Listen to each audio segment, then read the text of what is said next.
ایک بندہ حاضر ہوتا ہے، وہ کہتا ہے اے اللہ کے ولی، میں آقا کا دیدار کرنا چاہتا ہوں، آقا کو دیکھنا چاہتا ہوں، کونین کے والی کا دیدار کرنا چاہتا ہوں، کوئی نسخہ دے دیجیے، آپ میرے مرشد ہیں، بتا دیجیے آقا کا دیدار کیسے ہوگا۔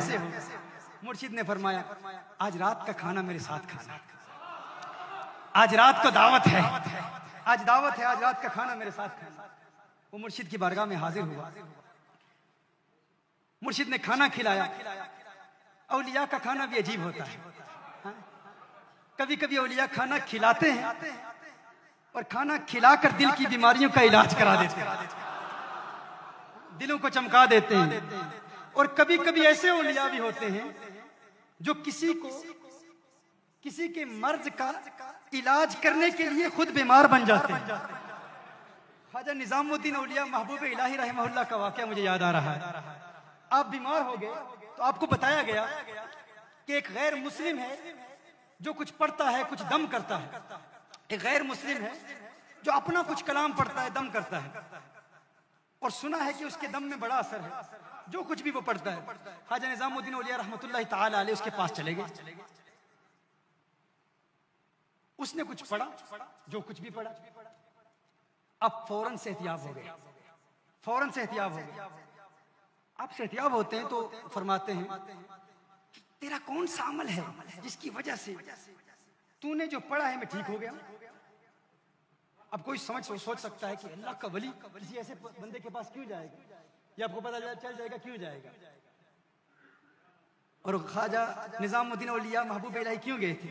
فرمایا تو نے کیا کیا، تیرا عمل کیا ہے، تیرا مجاہدہ کیا ہے، تیری محنت کیا ہے، تو کیا کرتا ہے جس کی وجہ سے تیری زبان میں ایسی تاثیر ہے کہ تو نے کچھ پڑھا میں ٹھیک ہو گیا۔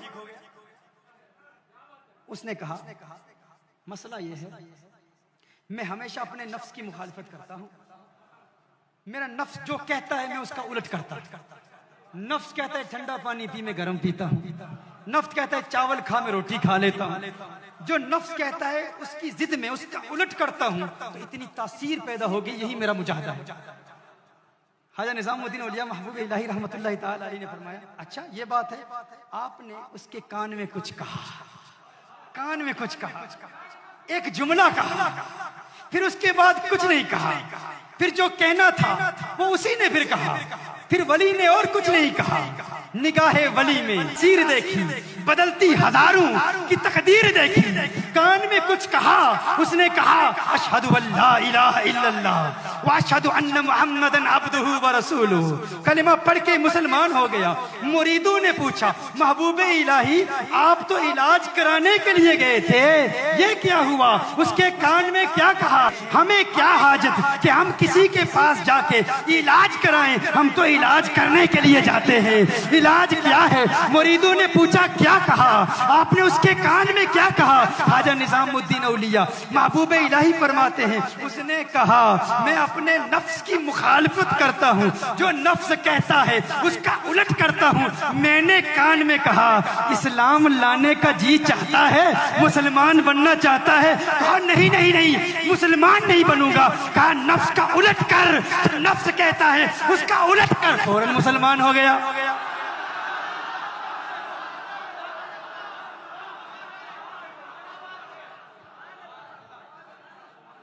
فوراً کلمہ پڑھ لے، تو یہ اولیاء کا طریقہ ہے۔ ہمارے ہاں کچھ جاہل ہیں، چیپٹر نمبر دس ورس نمبر دس، چیپٹر نمبر دس ورس نمبر دس، بائبل چیپٹر نمبر دس ورس نمبر دس، وہ ساری زندگی ریفیوٹ کرتے کرتے کرتے اپنے ہی بندے کھڑے کر کے انہی کو کچھ پیسہ دے کے تو میرے سامنے کھڑا ہو جانا، یہ سوال کرنا، میں جواب دوں گا، تو کلمہ پڑھ لینا، میرے نوٹ آتے رہیں گے، مجھے مال ملتا رہے گا۔ چیپٹر نمبر دس ورس نمبر دس، عقل کے اندھو اگر نظام الدین اولیاء محبوب الہی کی بارگاہ میں اگر اس میں قضائے تربیت سے تمہیں فیض ملتا تو پھر جس کو دیکھتے کلمہ پڑھ کے مسلمان ہو جاتا۔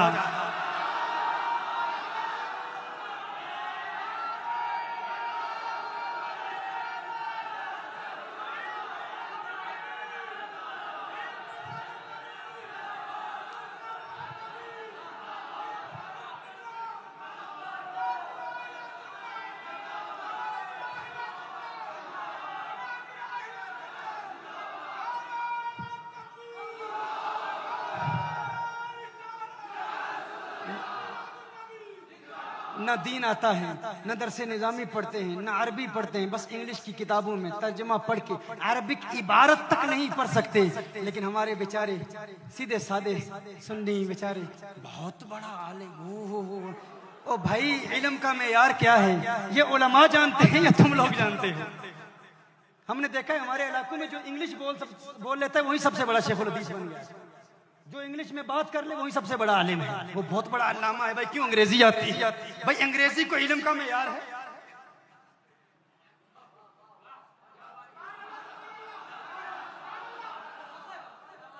یہ وہ کہہ رہا ہے جو انگلش جانتا ہے. یعنی کوئی ایسا بھی ہو سکتا ہے جو احساس کمتری کا شکار ہو اور انگلش پر اعتراض کرے کیونکہ اسے آتی نہیں ہے. ہمیں آتی ہے پھر بھی کہتے ہیں یہ کچھ نہیں ہے. بھائی یہ علم نہیں ہے، یہ معیار علم نہیں ہے. علم پڑھنا ہے تو علماء کی بارگاہ میں زانو میں تلمس ہے.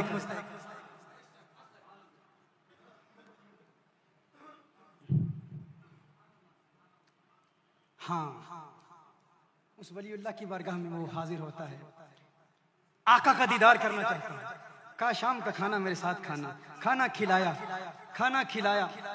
کھلایا لیکن کھانا کم تھا، نمک بہت زیادہ تھا. نمک بہت زیادہ شیخ نے نمک ڈال دیا. اب شیخ کے ادب میں کچھ کہہ بھی نہیں سکتے. کھانا کھا لیا، نمک بھی زیادہ ڈالا اور پانی بھی نہ دیا. مرشد نے نمک بھی بہت ڈال دیا، پانی بھی نہ دیا.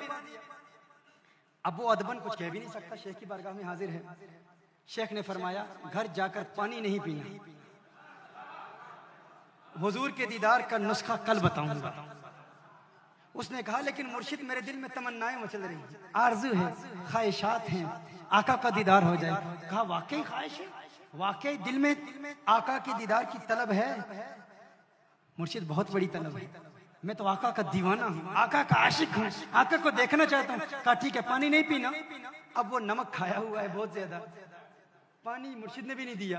حکم ارشاد فرما دیا گھر میں بھی پانی نہیں پینا. وہ گھر جاتا ہے بغیر پانی پیے سو جاتا ہے. دن کے وقت مرشد کی بارگاہ میں حاضر ہوتا ہے میرے شیخ آقا کے دیدار کے نسخہ آپ نے عطا فرمانا تھا، اس کا کیا ہوا؟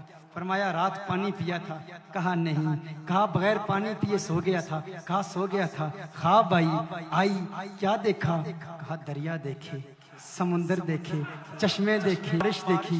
جہاں نظر اٹھائی پانی ہی پانی نظر آیا، پانی کے علاوہ کچھ نہیں نظر آیا. مرشد نے فرمایا یہی میرا سبق تھا، یہی میری تعلیم تھی. تو کہتا ہے کہ تیرے دل میں محمد عربی کے دیدار کی طلب ہے، پیاس ہے، چاہت ہے. ارے سچی چاہت پیدا کر. اگر پانی پیاس سچی تھی، پانی پیاس بجھانے کے لیے تیری خواب میں آ سکتا ہے تو آمنہ کا لال کیوں نہیں آ سکتا؟ وہ بھی آئے گا. تو پیار تو پیدا کر، تو طلب تو پیدا کر، تو طلب تو پیدا کر، تو عشق تو پیدا کر، تو دیوانگی تو پیدا کر، پاگلپنی تو پیدا کر. اس کے مصطفیٰ میں اپنے دل کو چمکا دے. دیکھ آمنہ کا لال آئے گا، دیدار کرائے گا اور تیرے دل سے یہ آواز آئے گی اب میری نگاہوں میں جچتا نہیں کوئی، جیسے میری سرکار ہے ویسا نہیں کوئی.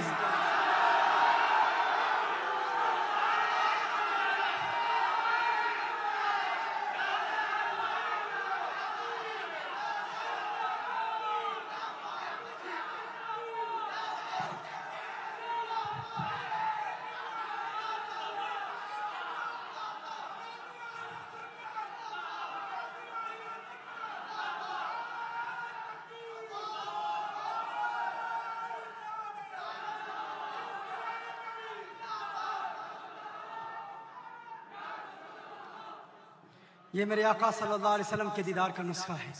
اگر بنگلور کی گلیوں میں آپ کی آنکھیں حسیناؤں کے چہرے بھی تلاش کر رہی ہوں اور پھر یہ کہو کہ آقا کو دیکھنا چاہتے ہو، یہ سچی طلب نہیں ہے، یہ سچی طلب نہیں ہے. اگر سچی طلب ہے تو پھر آقا کا دیدار اس وقت ہوگا جب خانہ دل کو ہر دنیا کی محبت سے پاک کر کے آقا کو پکارو گے. ادھر آنکھ بند ہوگی، ادھر دیدار مصطفیٰ ہوگا.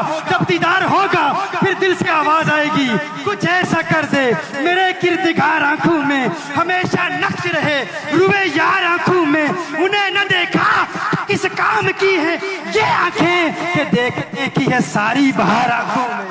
دیکھنے کی ہے ساری بہار آنکھوں میں، دیکھنے کی ہے ساری بہار آنکھوں میں۔